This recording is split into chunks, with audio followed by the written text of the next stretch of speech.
हरे कृष्णा। हम श्रीमद् भगवद गीता के 18वें अध्याय उपसंहार संन्यास की सिद्धि, इसके श्लोक संख्या 29 से श्लोक संख्या 32 तक आज पढ़ने का प्रयास करेंगे। उससे पूर्व हम श्रीमद् भगवद गीता के महात्म्य से एक श्लोक का श्रवण करेंगे, जिसमें कहा गया है, समुक्तः स सुखी लोके कर्मणा नोपलिप्यते महापापाति पापानि गीताध्यायी करोति चेत न किंचित स्पृश्यते तस्य नलिनी दलमंभसा।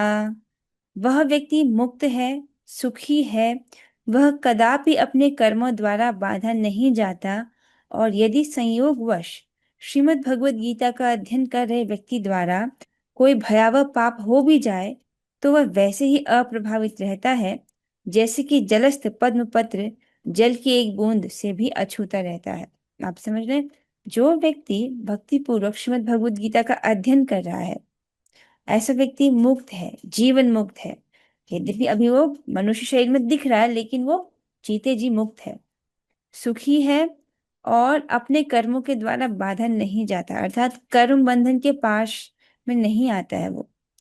और अगर संयोगवश ऐसे व्यक्ति से कोई भयावह पाप हो जाए तो वह उससे अप्रभावित रहता है। जैसे कि अगर कमल के पत्ते पर जल की एक बूंद गिरे तो बूंद वहां पर अधिक समय तक ठहर नहीं सकती, उसी प्रकार से ऐसा जो व्यक्ति है, अगर उसे कोई भयावह पाप हो भी जाए तो वह वैसे ही अप्रभावित रहता है, जैसे कि जलस्थ पद्म पत्र की एक बूंद से भी अछूता रहता है। मतलब पाप उसको स्पर्श नहीं कर पाते हैं। भगवत गीता का ऐसा प्रभाव है। ठीक है, ये समझा जा रहा है कि वो भगवत गीता पढ़ेगा तो भगवत गीता को अपने जीवन में उतारेगा। ठीक है, ये एक्सपेक्ट किया जा रहा है। भगवत गीता के अनुसार अपना जीवन जिएगा तब तो कर्म बंधन का कोई प्रश्न ही नहीं है ना। आज के श्लोकों में हम क्या पढ़ने वाले हैं? शिव भगवान इन 3 श्लोकों में सात्विक बुद्धि, राजसिक बुद्धि और तामसिक बुद्धि का वर्णन करेंगे। उससे पूर्व हमने पिछले क्लासेस में जो सीखा है उसका क्या लिंक है, उसको आप ठीक से समझिए। देखिए, भगवान ने श्लोक संख्या 19 से पहले 18 में बोला था कि कर्म को प्रेरणा देने वाले कारण क्या है? ज्ञाता, ज्ञेय और ज्ञान। हमने पढ़े थे ये। ज्ञाता मतलब जानने वाला, ज्ञेय अर्थात जानने योग्य वस्तु, और ज्ञान अर्थात जानने योग्य वस्तु का बोध होना। हमने पढ़ा था ये चीज। ज्ञाता, ज्ञेय और ज्ञान, ये तीनों क्या है? ये कर्म की प्रेरणा देने वाले हैं। और कर्म के संघटक क्या है? ये भी हमने पढ़ा था कि कर्ता, कर्म और करण, ये कर्म के संघटक हैं। तो भगवान इनके विषय में प्रकृति के गुणों के आधार पर भेद बता रहे थे। उन्होंने कहा था श्लोक संख्या 19 में, ज्ञानम कर्म च कर्ता च त्रिधैव गुण भेदतः प्रोच्यते गुण संख्याने यथावत शृणुतान्यपि। श्री भगवान कहते हैं, प्रकृति के 3 गुणों के अनुसार ही ज्ञान, कर्म तथा कर्ता के 3 भेद हैं। अब तुम मुझसे इन्हें सुनो, ऐसा भगवान ने कहा श्लोक संख्या 19 में। ठीक है, अर्थात ज्ञान, कर्म और कर्ता। तो ज्ञाता, ज्ञेय, ज्ञान, कर्ता, कर्म, करण, इस प्रकार से 6 चीजों के विषय में हमने भगवान से सुना। तो वो कहते हैं कि जो कर्ता है और कर्म है और ज्ञान है, ये प्रकृति के तीनों गुणों के अनुसार 3 प्रकार के होते हैं। स्पष्ट है? देखो, प्रकृति के 3 गुणों के अनुसार ज्ञान, कर्म और कर्ता, इसके 3 भेद हैं। तो ज्ञान, कर्म और कर्ता, इसके 3 भेद है। समझ आ रहा है?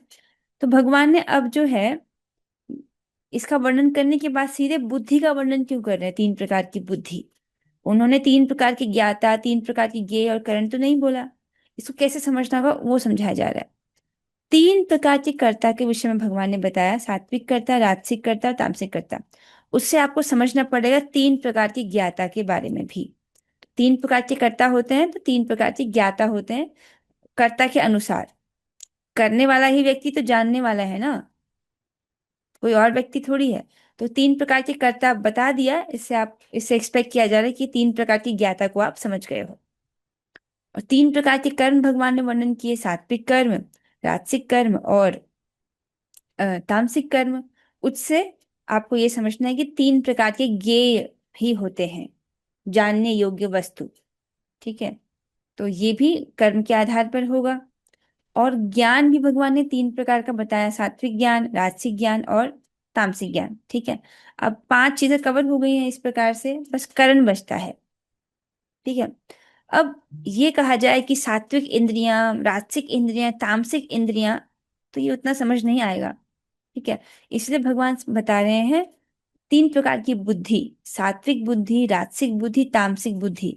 तो अब जैसी बुद्धि होगी अब उसी प्रकार इंद्रियों का उपयोग किया जाएगा। ठीक है, तो तीन प्रकार की बुद्धि की बताने के द्वारा भगवान तीन प्रकार के करण का भी वर्णन कर रहे हैं, ये है बात। ठीक है, तो जिसकी बुद्धि सात्विक होगी वह अपनी इंद्रियों के द्वारा सात्विक कार्य में अपने आप को प्रवृत्त करेगा, तो उसकी इंद्रियां अर्थात करण सात्विक कार्य करेंगी। उसी प्रकार से अन्य दो के लिए भी समझना होगा। तो नोट पढ़ लेते हैं। कर्ता की त्रिविधता से ही ज्ञाता के भी तीन भेदों का प्रतिपादन हो गया है। मतलब कर्ता तीन प्रकार के हैं, सात्विक, राजसिक और तामसिक कर्ता। उसके द्वारा तीन प्रकार की ज्ञाता के बारे में हमको पता चल गया, सात्विक, राजसिक और तामसिक ज्ञाता। ठीक है, तथा कर्म के तीन भेदों से, तीन प्रकार के कर्म, सात्विक कर्म, राजसिक कर्म, तामसिक कर्म, इससे तीन प्रकार के ती, तीन भेदों से ज्ञेय के भी तीन प्रकार कह दिए गए। ठीक है, तो जानने योग्य वस्तु भी जो है तीन प्रकार की बता दी गई है, कर्म से ही उसको समझना होगा, ये समझ लेना चाहिए। आगे बुद्धि जो तीन प्रकार कहे जाएंगे उन्हीं से करण के तीनों प्रकारों का कथन हो जाएगा। अर्थात अब जो भगवान बुद्धि का वर्णन करने जा रहे हैं, तीन प्रकार की बुद्धि, सात्विक बुद्धि, राजसिक बुद्धि, तामसिक बुद्धि, उसके द्वारा ही तीन प्रकार के करण का वर्णन समझना होगा, तीन प्रकार की इंद्रियों का वर्णन समझना होगा। ठीक है, आशा है सबको स्पष्ट हुआ है। अब हम आगे चलेंगे आज के श्लोक पर। श्लोक की कुछ आवृत्ति की जाएगी। जो भक्त गाना चाह रहे हैं वे हाथ खड़ा कर सकते हैं। बुद्धिर्भेदम धृतश्चैव बुद्धिर्भेदं घ्रतश्चैव गुणस्तस्त्रिविधं शृणु गुणतस्त्रिविधं शृणु प्रोच्यमानम् अशेषेण प्रोच्यमानम् अशेषेण पृथक्त्वेन धनंजय। पृथक्तेन धनंजय। ठीक है, बहुत अच्छा, बहुत अच्छे। आगे बढ़ेंगे, आगे और भी श्लोक हैं आज। तो भगवान कहते हैं, हे धनंजय, किसको कह रहे हैं? अर्जुन जी को।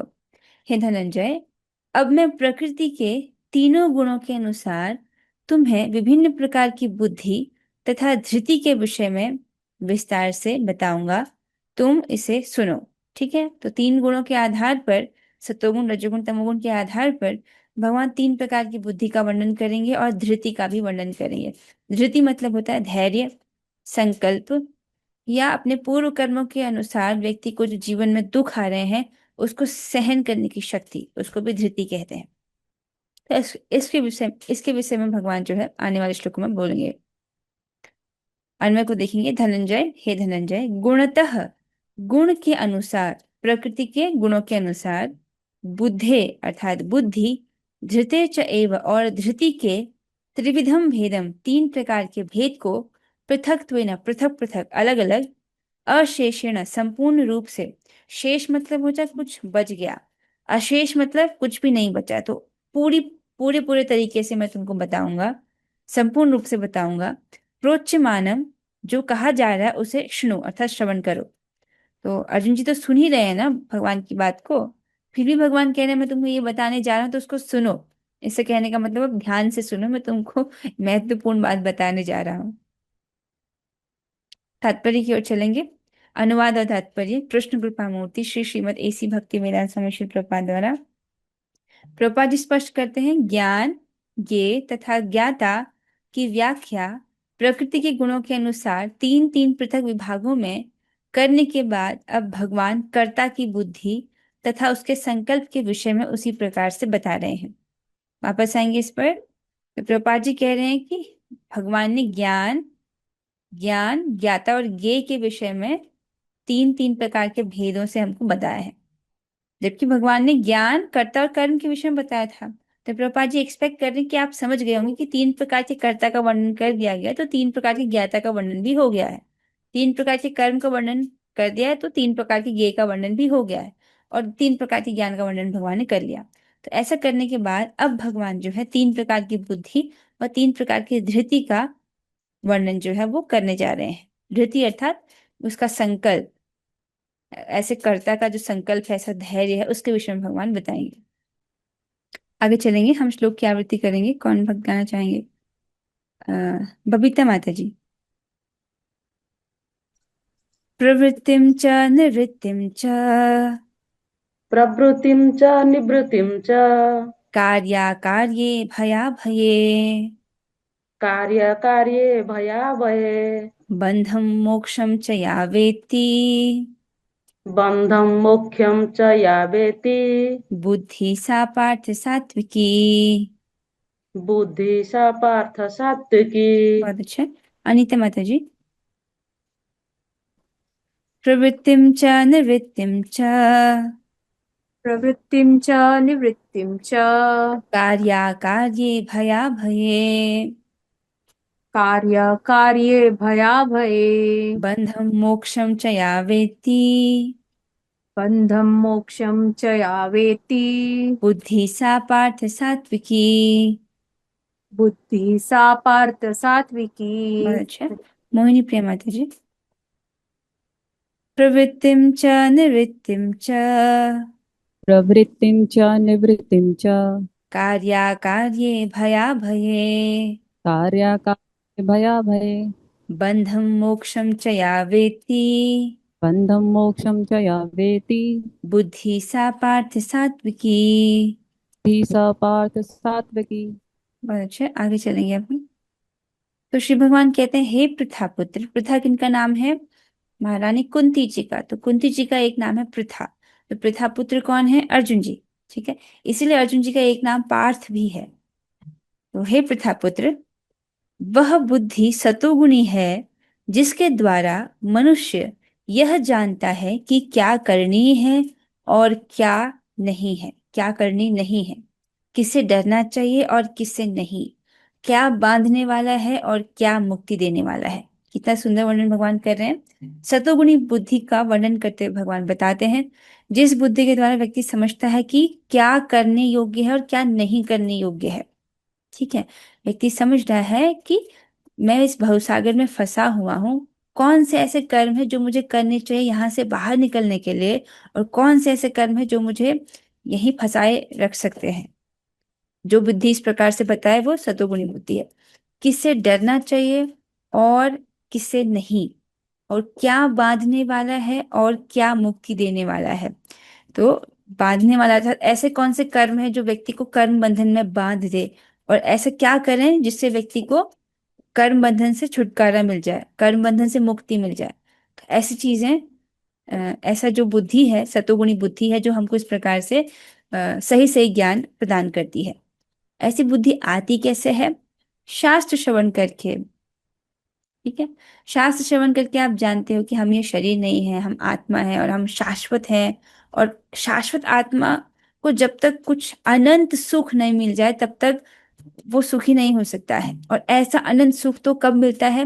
भगवान के साथ प्रेम में आदान प्रदान करने से, उनके साथ जो हमारा संबंध है उसके जागृत हो जाने से, उनकी सेवा करने से। तो व्यक्ति समझता है, उधर ही अपना समय इन्वेस्ट करता है।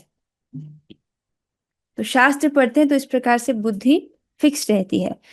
बुद्धि जो है वो शास्त्र द्वारा पोषित होती है, इसलिए नियमित रूप से शास्त्र का श्रवण करना चाहिए। कोई व्यक्ति सोचे कि मैं भगवत गीता पढ़ूं हफ्ते में एक बार और मुझको फिर सात्विक बुद्धि प्राप्त हो जाएगी, तो ऐसे संभव नहीं है। रोज पढ़ना होगा। जैसे आप भोजन खाते हो, ठीक है, रोज भोजन खाते हैं, सुबह शाम तो खाते हैं। तो अगर एक दिन भोजन नहीं खाते, थोड़ी कमजोरी महसूस होती है ना अगले दिन। जैसे एकादशी के दिन भोजन नहीं खाते तो द्वादशी को कैसा लगता है, आप सबको अनुभव है। और ऐसे करके अगर 2-3 दिन नहीं खाएं तो हमारे स्वास्थ्य पर उसका प्रभाव दिखेगा।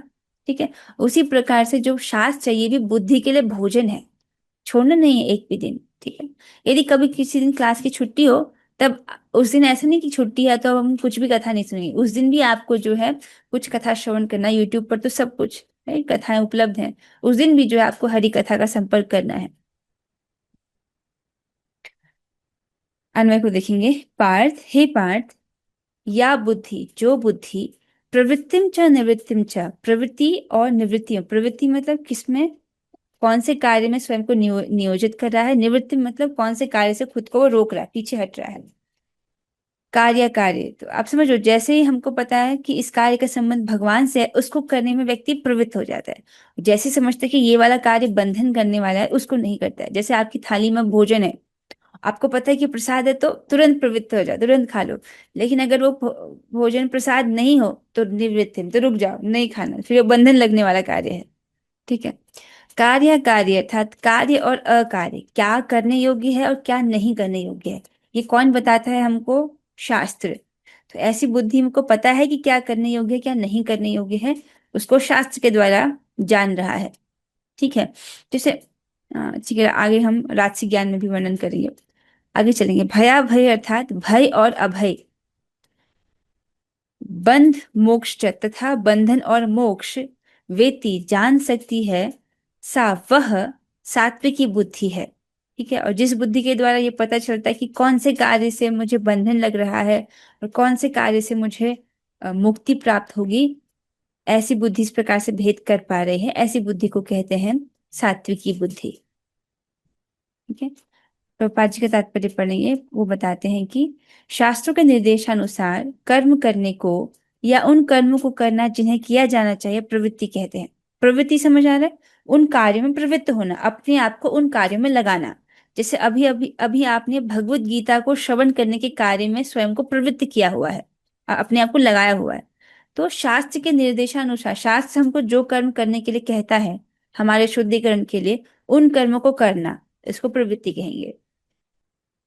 जिन कार्यों का इस तरह निर्देश नहीं होता वे नहीं किए जाने चाहिए, और शास्त्र जो कार्य करने को मना कर रहा है उसको नहीं करना। जैसे जुआ खेलना, मांस खाना, मदिरा पान करना, परस्त्री गमन, ये सब करने के लिए मना किया गया है, तो उसको नहीं करना, ये सब निषिद्ध कर्म है। तो जो व्यक्ति शास्त्र के निर्देशों को नहीं जानता, वह कर्मों तथा उनकी प्रतिक्रिया से बच जाता है। ठीक है।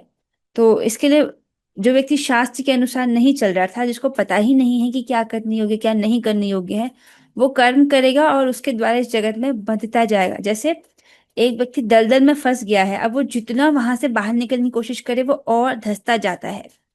वैसा ही व्यक्ति हो जाता है अगर व्यक्ति शास्त्र नहीं जाने और जीवन को किसी भी प्रकार मनमाने ढंग से जिए।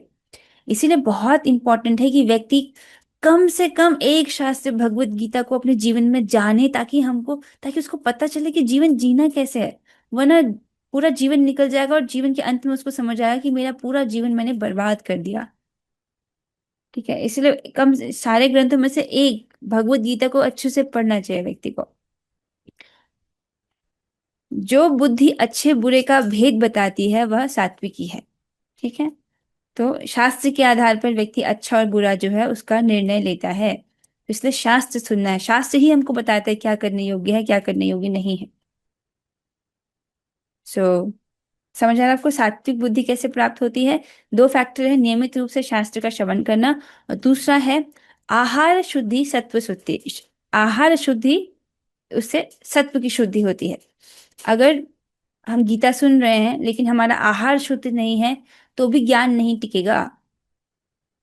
आप समझ, इसीलिए शुरुआत से बोला गया, क्लास की शुरुआत से, जब हमने भगवत गीता क्लास शुरू किया तब से तीन बातें बोल दी गई थी कि प्रतिदिन जो है हरे कृष्ण महामंत्र का जप करना है और नियमित रूप से हरि कथा का श्रवण करना है। रोज भगवान की कथा का श्रवण करना था, भगवत गीता का श्रवण रोज होना चाहिए। या भगवत गीता किसी नहीं हुई क्लास तो हरि कथा, इसलिए हरि कथा बोला गया ताकि कुछ ना कुछ भगवान के विषय में श्रवण रोज करना है। और तीसरा है केवल प्रसाद पाना। ये तीनों बहुत मुख्य नियम है, इसमें इन तीनों में से किसी भी नियम में कॉम्प्रोमाइज नहीं कर सकते। करेंगे तो बड़ी ढीली ढीली धीरे धीरे धीरे प्रगति होगी। आपने देखा है बहुत सारे ऐसे भक्त होते हैं जिनको बहुत साल साल लग जाते हैं भक्ति में, लेकिन वो अधिक प्रगति नहीं करते। ऐसा इसलिए क्योंकि वो नियमों का ठीक से पालन नहीं करते। उसमें ढीलापन रखेंगे तो फिर शुद्धिकरण में बहुत समय लग जाएगा। इसलिए तीन प्रमुख बातें बोली गई हैं। नियमित रूप से प्रतिदिन संख्या पूर्वक नाम जप करना, प्रतिदिन श्रीमद् भगवद गीता या श्रीमद् भागवतम जैसे ग्रंथों का अध्ययन करना, मतलब भगवान की कथा का श्रवण करना, और तीसरा है केवल प्रसाद खाना। यहाँ तक कि जल के लिए भी छूट नहीं है कि बिना प्रसादम वाला जल पी लेंगे, नहीं, वो भी अलाउड नहीं है। प्रसादम वाला जल पीजिए। इसलिए आप चाहेंगे तो आप आराम से कर लेंगे, जो भक्त कर रहे हैं इसमें कोई मुश्किल है? शुरुआत में थोड़ा सा आदत लगने मुश्किल होती है, फिर अभ्यास हो जाता है। बस भगवान का जो प्रसादम जल है उसको अपनी बॉटल में मिला लीजिए, उससे पिए पीजिए पीजिए पानी। बस सिंपल। अगले श्लोक पर चलेंगे। कौन भक्त गाना चाह रहे हैं, हाथ खड़ा कर सकते हैं। ओके, अनीता माता जी। यया धर्मम अधर्मम च यया धर्मम् अधर्मं च कार्यं च कार्यमेव च कार्यं च कार्यमेव च कार्यं च कार्यमेव च कार्यं च कार्यमेव च अयथावत् प्रजानाति अयथावत् प्रजानाति बुद्धि सा पार्थ राजसी। बुद्धि सा पार्थ राजसी। अच्छा, रेणुका माता जी। यया धर्मम अधर्मम च यया धर्मम् अधर्मं च कार्यं च कार्यमेव च कार्यं च कार्यमेव च अयथावत् प्रजानाति अयथावत् प्रजानाति बुद्धि सा पार्थ राजसी। बुद्धिः सा पार्थ राजसी। अच्छा, मोहिनी प्रिया माता जी। यया धर्मम अधर्मम च यया धर्मम् अधर्मं च कार्यं च कार्यमेव च कार्यं च कार्यम् एव च अयथावत् प्रजानाति अयथावत् प्रजानाति बुद्धि सा पार्थ राजसी। हि सा पार्थ राजसी। जी माता जी, बहुत सुंदर। आगे चलेंगे। भगवान यहाँ पर राजसी बुद्धि का वर्णन कर रहे हैं। वे कहते हैं, हे प्रथापुत्र, जो बुद्धि धर्म तथा अधर्म, करनी तथा अकरणी कर्म में भेद नहीं कर पाती, वह राजसी है। ठीक है। ऐसी बुद्धि जिसके द्वारा व्यक्ति समझ ही नहीं पा रहा है धर्म क्या है और अधर्म क्या है। कोई बुद्धि, कोई भेद है ही नहीं। तभी तो लोग मांसाहार करते हैं, जुआ खेलते हैं, शराब पीते हैं, समझ नहीं पाते क्या धर्म है क्या अधर्म है। या इसको और दूसरे एग्जाम्पल से, मांसाहार शराब आदि ये सब तो तमोगुण में आएगा। इसको देखिए, लोग अपनी शादी पर लाखों लाखों रुपए खर्च कर लेते हैं। ठीक है। वो तो पैसा खर्च करना हो गया ना, बस थोड़ा सा लोगों में दिखावा करने के लिए बहुत सारा खर्चा कर दिया शादी में। लेकिन भक्त लोग क्या करते हैं, सिंपल शादी करते हैं और भक्तों को प्रसाद पवा देते हैं। ठीक है। तो जो भक्त हैं वो धर्म के कार्य में धन इन्वेस्ट करने में चूकते नहीं हैं। लेकिन ऐसे जो रजोगुणी बुद्धि वाले हैं वो ये समझ नहीं पाते हैं कि वैष्णव को भोजन पवाना एक बहुत बड़ा धर्म का कार्य है। उधर वो इन्वेस्ट नहीं करेंगे। भले वो अपने बच्चे के जन्मदिन पार्टी के लिए लाखों रुपए खर्च कर ले, 1 लाख 2 लाख रुपए खर्च कर लेंगे, पर धार्मिक कार्य में उधर, जैसे भक्तों को प्रसाद पवाना, उधर वो धन खर्च नहीं करेंगे। तो बुद्धि ये भेद नहीं कर पा रही है कि क्या क्या महत्वपूर्ण है जीवन में। ठीक है।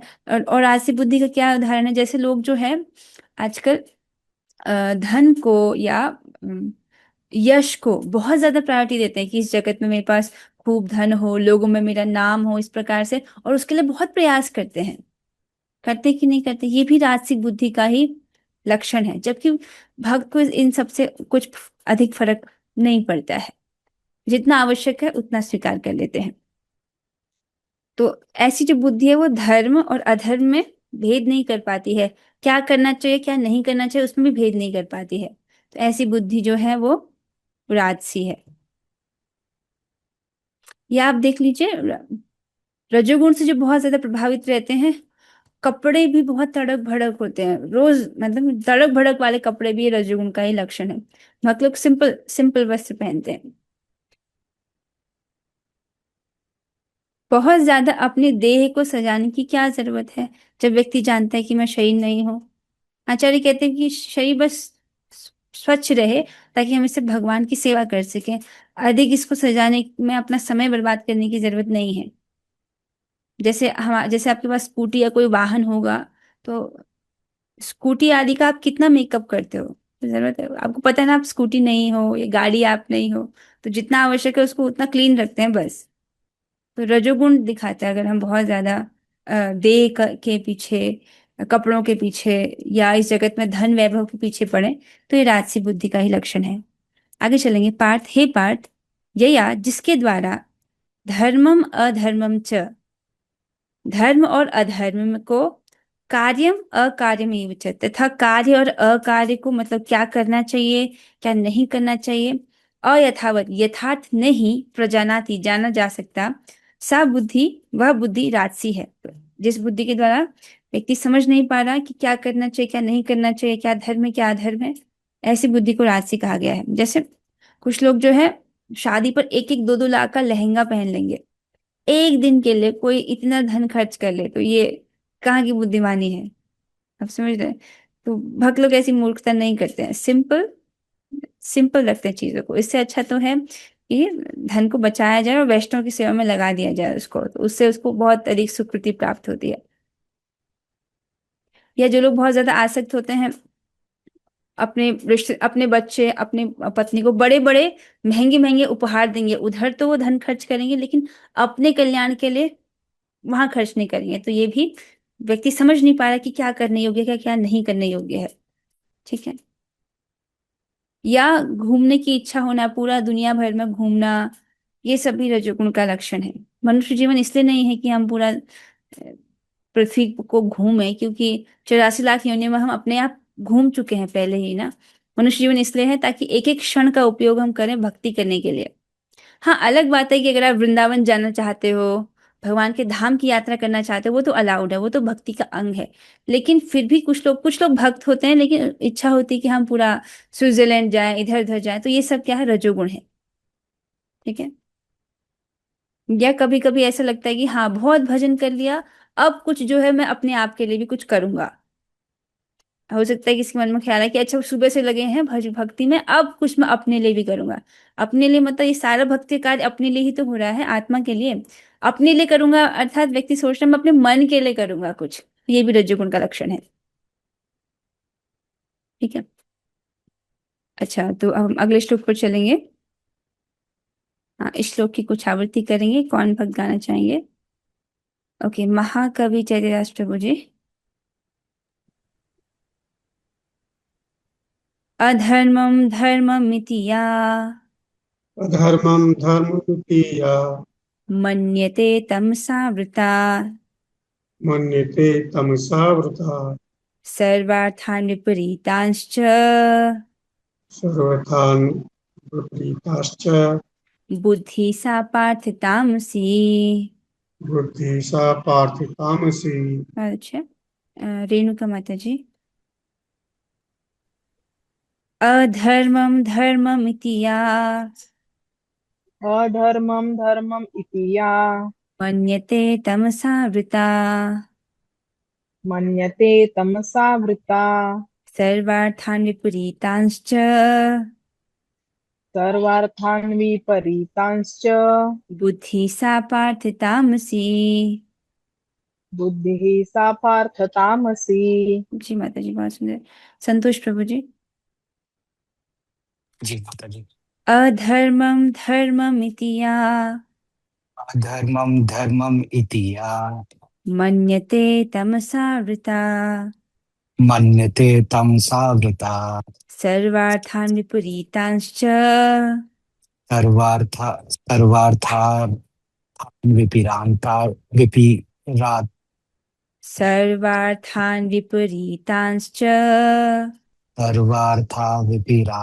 विपरीतांश्च, सर्वार्थान् विपरीतांश्च सर्वार्थान् विपरीतांश्च, विपरीतांश्च विपरीतांश्च, बुद्धि सा पार्थ तामसी। बुद्धिः सा पार्थ तामसी। जी प्रभु जी। आगे बढ़ेंगे अब हम। तो यहाँ पर भगवान इस श्लोक में तामसी बुद्धि का वर्णन कर रहे हैं। वे कहते हैं जो बुद्धि मोह तथा अंधकार के वशीभूत होकर अधर्म को धर्म तथा धर्म को अधर्म मानती है और सदैव विपरीत दिशा में प्रयत्न करती है, वह तामसी है। ठीक है।